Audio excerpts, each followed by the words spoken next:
उद्धव ठाकरे अब महाविकास आघाड़ी से बाहर आ सकते हैं। जी हाँ, महाविकास आघाड़ी से अलग हो सकते हैं उद्धव ठाकरे, और हो सकता है कॉर्पोरेशन चुनाव वो अकेले लड़े, ऐसी खबरें हम चल रही हैं। और उद्धव ठाकरे को शायद अब ये रियलाइज हो रहा है कि उनका बहुत नुकसान हुआ महाविकास आघाड़ी के साथ जाकर के। उनका जो कोर सपोर्ट बेस था वो बहुत इरोड हुआ है इस चुनाव में। आंकड़े तो ये बात बताते ही हैं, लेकिन वो माने टीवी पर कैमरों पर आकर के ये चुनाव के नतीजों में उनको बहुत बड़ा सेटबैक लगा है, या ना माने ये कहीं ईवीएम का बहाना लें, लेकिन इतना तो उनको दिख ही रहा है कि भाई संकट बहुत बड़ा है। और शायद अब इसके लिए भरपाई के लिए जब कॉर्पोरेशन के चुनाव होंगे, खासकर जैसे बताया ठाणे मुंबई की कॉर्पोरेशन जैसे बड़े चुनाव होने जा रहे हैं, और शिवसेना का अस्तित्व बहुत कुछ उस पर निर्भर करता है, यूबीटी का, तो अब उद्धव ठाकरे उससे अलग हो सकते हैं। उनकी मजबूरी देखते हैं आप ये।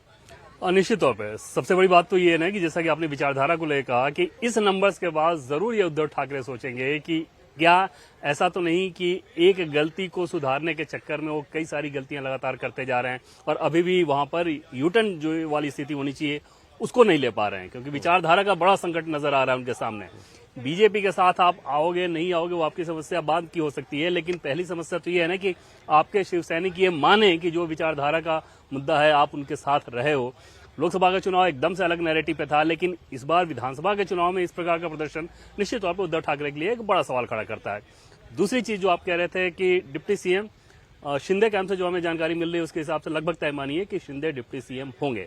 वहां बार्गेन सिर्फ इस हिसाब से होना है कि नंबर्स थोड़े ज्यादा बढ़ जाए, पोर्टफोलियो थोड़े ज्यादा आ जाए, और शिंदे ये अफोर्ड ही नहीं कर सकते कि उदय सामंत भले ही उनके बहुत भरोसेमंद हों या इस तरह के किसी भी दूसरे व्यक्ति को वो डिप्टी सीएम बना दें, क्योंकि जिस दिन वो बनाएंगे उसके बाद शिंदे उसी दिन से किनारे और देवेंद्र फडणवीस उस डिप्टी सीएम को मजबूत करना शुरू कर देंगे।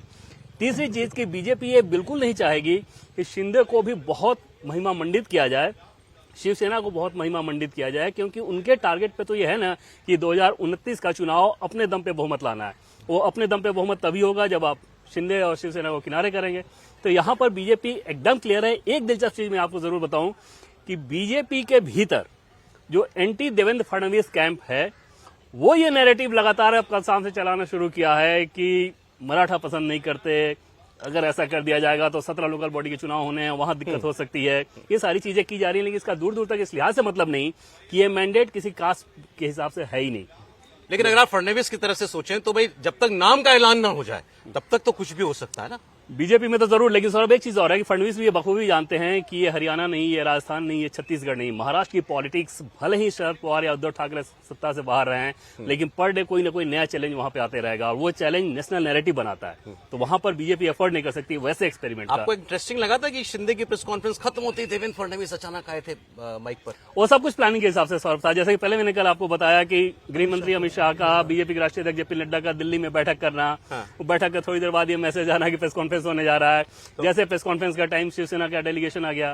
तो फडणवीस का नाम पे कोई मतलब अब हमें भी स्पेकुलेट करने की कोई वजह नहीं है ना?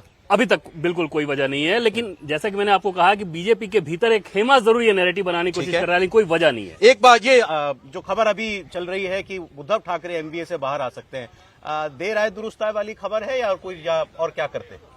नहीं, इसको दूसरा वाला कहिए। मजबूरी में ये न करता तो क्या करता। अब अगर वो वहां खड़े रहेंगे जहां खड़े हैं तो शायद एक तरह से उनके लिए दलदल जैसा हो गया है। अब उनको घसीट रहा है पीछे।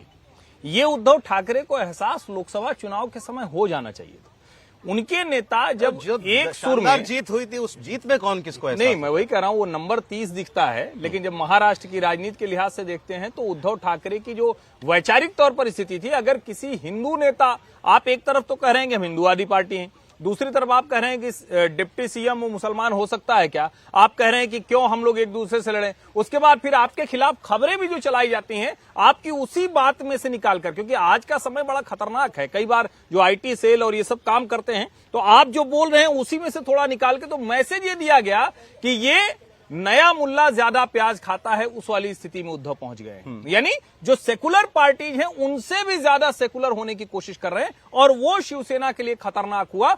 मेरा ये मानना है कि उद्धव ठाकरे जहां पर खड़े हैं, वैसे भी वो निजी तौर पर तो बहुत कुछ मास अपील के तौर पर न है, न कुछ कर सकते हैं, उनका स्वास्थ्य भी इतनी।